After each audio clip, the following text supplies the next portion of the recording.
I've never been a big fan of the animated Doctor Who stories. I appreciate them. With the Lost stories, animating them so the fans can actually get their chance to see them fully sounds like a great thing. But in practice, well, let's just say the animation hasn't been great. And when I watched a few of them some years back, I got to the point where I didn't really want to watch another one because I couldn't get past how bad it looked. So when Mr. Cuddy requested we do this one, I wasn't looking forward to it because I love the second Doctor and Jamie, and I didn't want the animation to get in the way of the story. So let's see if I can put my bias to the side and enjoy the very first appearance of the Great Intelligence, some fat Yeti, and some monks that flip-flop their positions more than a politician during the election cycle. Let's get into all 6 episodes of The Abominable Snowmen. Subscribe, or the Great Intelligence will trap your brain in a glowing pyramid and make you build robot teddy bears for 300 years. In the Himalayas, sometime in the 1930s, the second Doctor, Jamie, and Victoria materialize on a mountain. The Doctor starts looking for some fancy bell called the Holy Ghanta in his chest of discarded shit. He doesn't look very long, but he does find a coat and tells Jamie and Victoria to just keep looking for it. Jamie finds some bagpipes and a sword, because apparently the TARDIS junk drawer is just a Scottish yard sale. Meanwhile, some explorer named Travers gets woken up by his friend John getting killed by a big hairy bastard that casually twists a rifle into scrap metal like it's made of wet cardboard. John doesn't make it. Outside the TARDIS, the Doctor finds giant footprints, tells Jamie and Victoria to stay put, gets the bell, and heads down to the Det Monastery. On the way, he finds Travers' camp, the dead guy, and a busted rifle. The Doctor arrives at the monastery, nobody answers the door, so he just lets himself in. Then a bunch of monks surround him. Travers shows up, sees the Doctor holding his dead friend's backpack, and immediately accuses him of murder.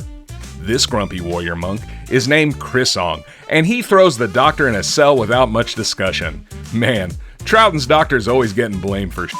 I can only imagine the kind of fuckery he got up to off screen. Meanwhile, Jamie and Victoria ignore the Doctor's instructions to stay put. They follow the footprints to a cave. Victoria sees one of the big fuzzy bastards, and the Yeti rolls a boulder in front of the cave entrance, trapping them inside. Jamie decides to explore deeper into the cave because when you're trapped inside a Yeti cave, the safest move is obviously to go further into said Yeti cave. They find a pile of shiny silver balls. Then the Yeti comes in. Jamie tries to defend Victoria with a sword, and the Yeti snaps it like a breadstick. Jamie and Victoria escape the Yeti by causing a cave-in, which is outside of Jamie's typical plan of hit it with a thing until Scotland wins. They also take one of those silver balls. Back at the monastery, Chrisong decides the best way to figure out if the Doctor is working with the Yeti is to tie him outside as bait. So now he's a Himalayan piñata. Meanwhile, Tomney finds the Holy Ghanta and brings it to Abbot Songsten, who is communing with Padmasambhava, which is really hard to say, so I'm just gonna call him Padme. He's the ancient master of this monastery. Padme knows the Doctor from way back in 1630 because shit's getting weird. Padme is very old, very creepy, and clearly involved in some shit. He tells Songsten that the Doctor needs to leave because he might interfere with the great plan. Jamie, Victoria, and Travers make it back to the monastery, and Travers admits that he may have been wrong about the Doctor.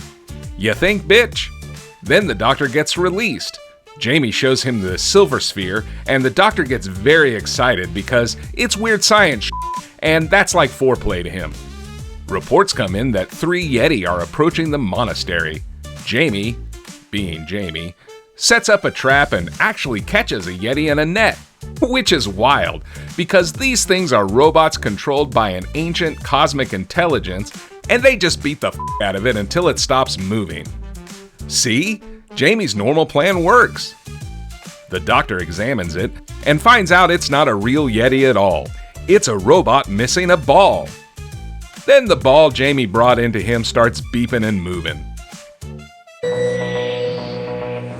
The monks start examining the dead Yeti, while Travers starts worrying that the robot Yeti might be hurting the real Yeti, which is adorable considering the real Yeti have been doing a tremendous job of not appearing in this story. Meanwhile, we learn Padme is controlling the robot Yeti with little figures on a map like he's playing evil Himalayan chess. The doctor figures out the silver balls are control units and wants to get back to the TARDIS for equipment, but the one Jamie stole starts rolling around the monastery like a possessed meatball. Eventually it finds the dead Yeti, plugs itself back in, and the big fuzzy bastard wakes up next to Victoria. So you know, that's not good. Victoria and Tommy are stuck near the thing. It starts lumbering around, and everyone starts stabbing it with swords. Like that's gonna help. Guys, it's a robot bear carpet with no face. I don't think your monastery cutlery is gonna carry the day here. The Yeti bursts out and heads back to the cave, while Kreesong starts slowly realizing the doctor might actually know what he's talking about, and the doctor and Jamie make it back to the TARDIS, only to find another Yeti guarding it. The doctor throws a rock at it and realizes it's inactive, which is exactly the kind of scientific method I respect. The doctor removes the control sphere, but then the sphere starts trying to return to the Yeti. Because even robot snow monsters have Bluetooth pairing issues, Jamie jams a rock in the Yeti's chest flap to calm it down. The signal restarts, and now the sphere is calling for the other Yeti, so the doctor and Jamie are surrounded on the mountainside by more big fuzzy bastards. That don't matter though. The doctor just rolls the sphere towards them and that works. Meanwhile, Victoria and Tommy are in prison because everyone thinks they helped to revive the Yeti. Victoria pulls a fake sick routine with the prison food, tricks the guards, locks Tommy in the cell, and escapes. Songston tells the monks that Padme has ordered everyone abandon the monastery. The doctor and Jamie return with Travers, who is now rambling about a glowing pyramid in a cave because he saw the great intelligence starting to manifest and it broke his brain. Then this nerd imprisons the doctor, Jamie, and Travers, despite Kreesong objecting because this monastery has more internal politics than a homeowners association. Victoria sneaks into the inner sanctum and meets Padme. He's ancient, spooky, and doesn't care that he's manipulating tiny Yeti figures in front of her because he just wipes her mind memory. Well, I guess wise holy man psychically gaslighting a teenage girl isn't that far-fetched considering the world we live in. Then 4 Yetis storm the monastery and start f***ing up, and that nerd guy gets crushed by a giant Buddha statue. Victoria shows up speaking with Padme's voice and tells everyone to leave the monastery. Then the doctor starts putting together and decides it's time to have a chat with Padme. And Padme is happy to see him again and tell him what's going on and why he's so damn old. You see, Padme was doing some astral planing one day, and while he was in the cosmos, he met the great intelligence. And it infiltrated his mind. Now it controls his body. And he's been building these Yeti for over 300 years. So now he finally gets to die. He does. So the doctor brings Victoria out of her trance with counter-hypnosis.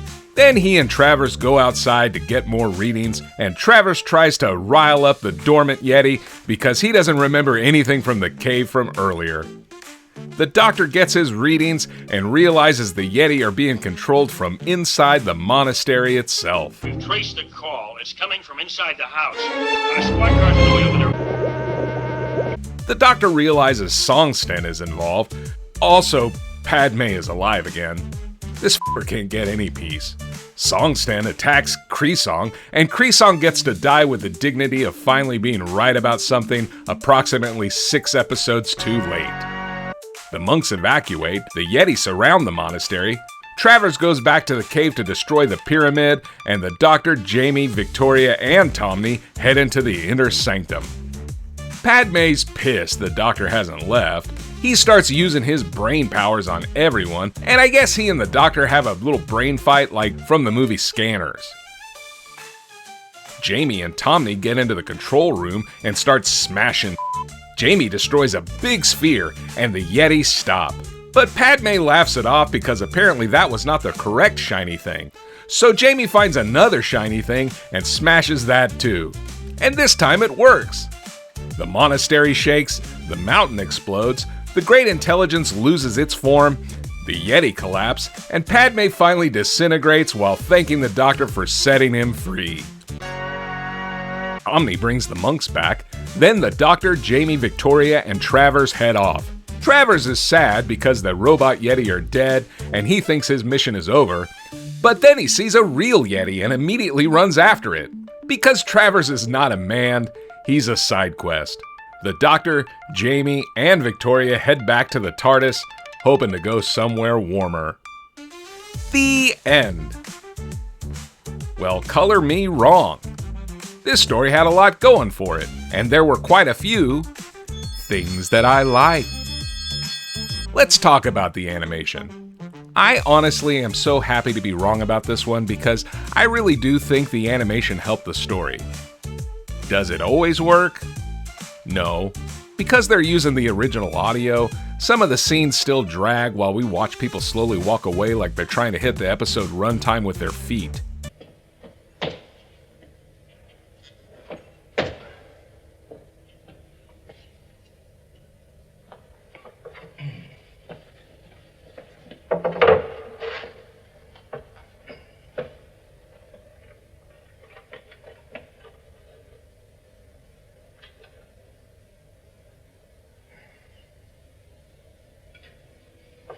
But the big stuff works. The Great Intelligence taking over the mountainside, Padme getting infected during his astral plane field trip, the final confrontation in the monastery. You full well know a 1967 Doctor Who story was not going to pull that one off in live action. Yes, it looks like Doctor Who the Saturday morning cartoon, but for this story it actually helps. The snowy mountains, monastery setting, isolated community, and creepy unseen evil all come through better than I expected. Does Jamie look like Jamie? No. But Troughton looks good. Padme looks better animated than he did in real life. And I was able to enjoy the story instead of fixating on the reconstruction. My friends, that's a win. I really like this TARDIS trio. Well, okay, maybe not Victoria so much. She's there, and she doesn't distract or scream too much. But this story is very much a strong second Doctor story. Troughton gets to be all the things that we love about him. Weird, clever, funny, and slightly dangerous. He's cowardly when he needs to be, scientific when it makes sense, calm and foreboding during his confrontation with Padme. And Jamie gets to show a little bit of why I consider him to be right next to Leela in Great Companions. The thing about Jamie that I love more than anything is his absolute loyalty to the Doctor. Yes, he's brave and ridiculous, but most companions don't compliment the Doctor as well as Jamie does.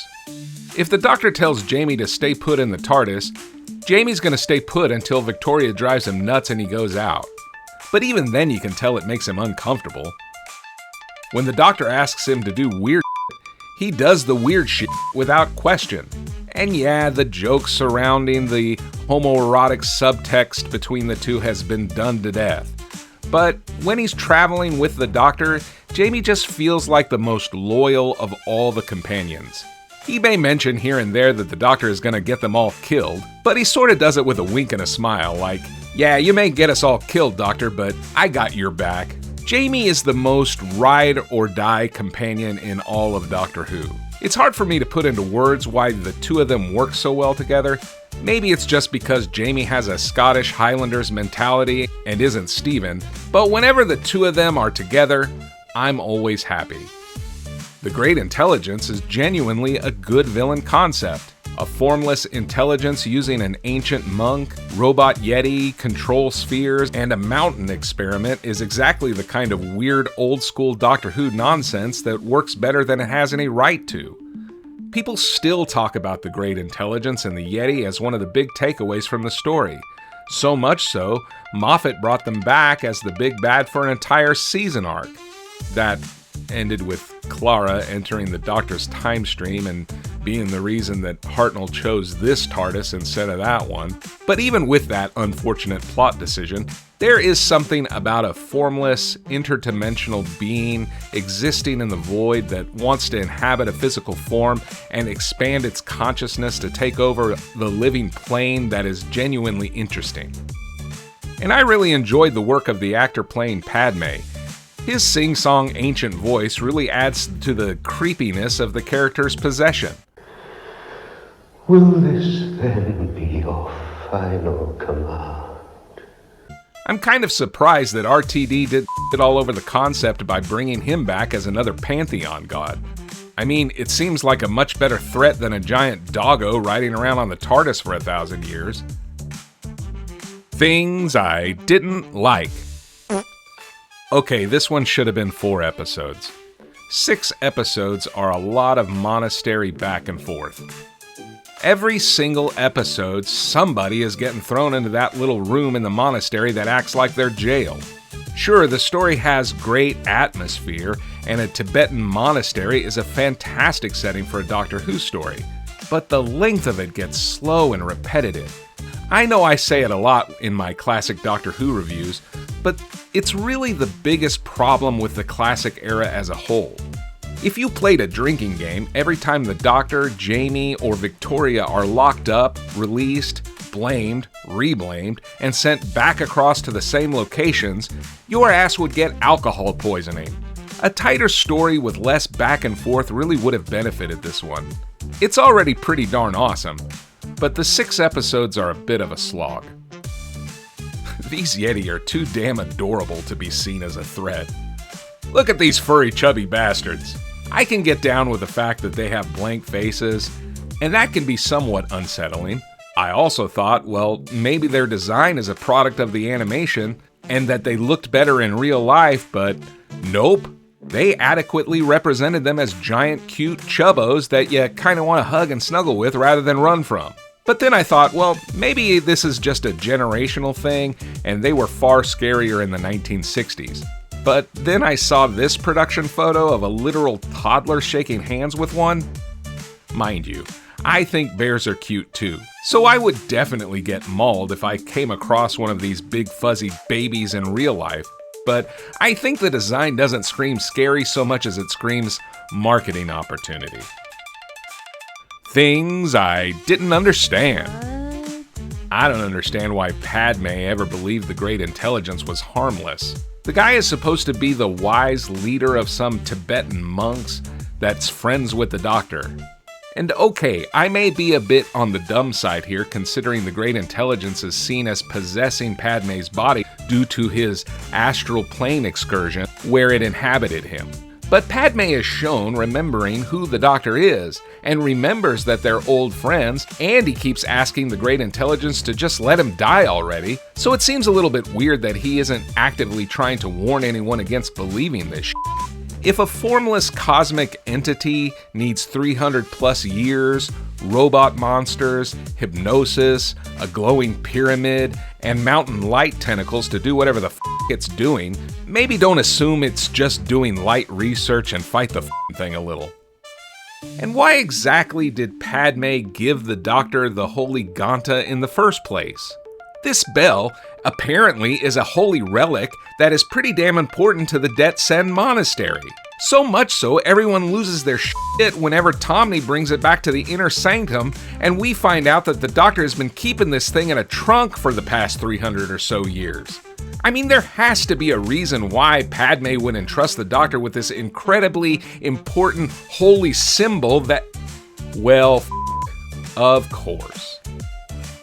Nitpick Corner! Wait, Travers has been looking for this Yeti for f***ing years, and he hasn't found one, But the Doctor and Jamie show up, and 2 seconds later, Jamie is in its cave? Doesn't really look like this cave is that difficult to find. Travers, the f*** have you been doing with your companion John on this Brokeback Mountain? I wish I knew how to quit you.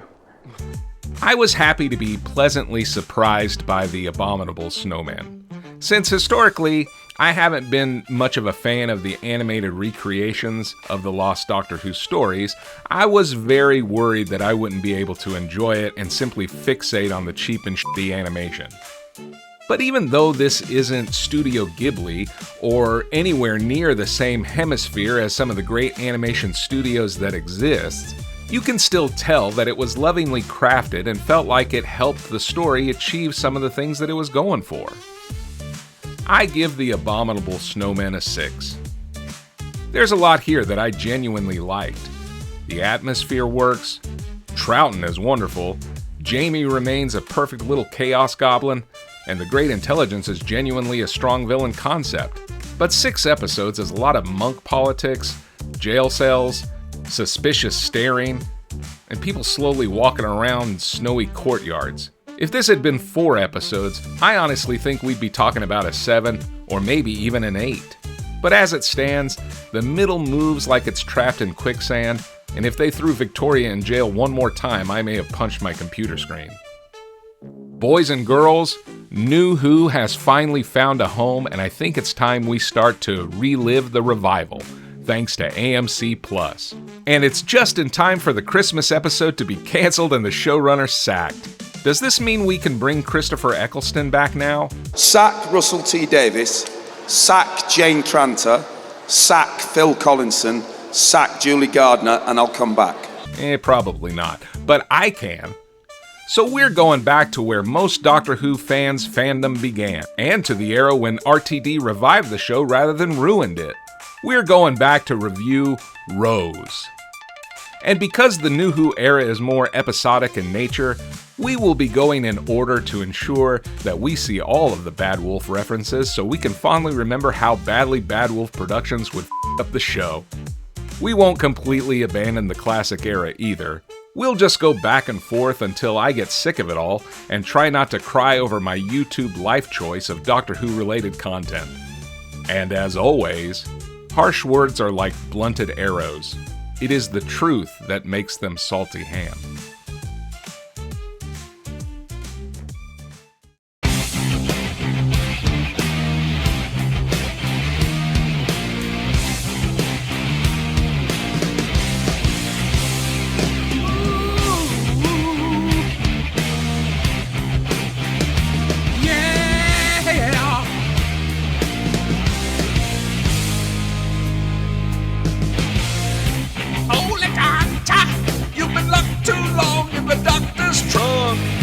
Let's go visit some monks. Right, the Yeti, you can see his fuzz, but you know he's clean. Oh, they don't look very mean. Got a GTFO, holy got a tie, yeah.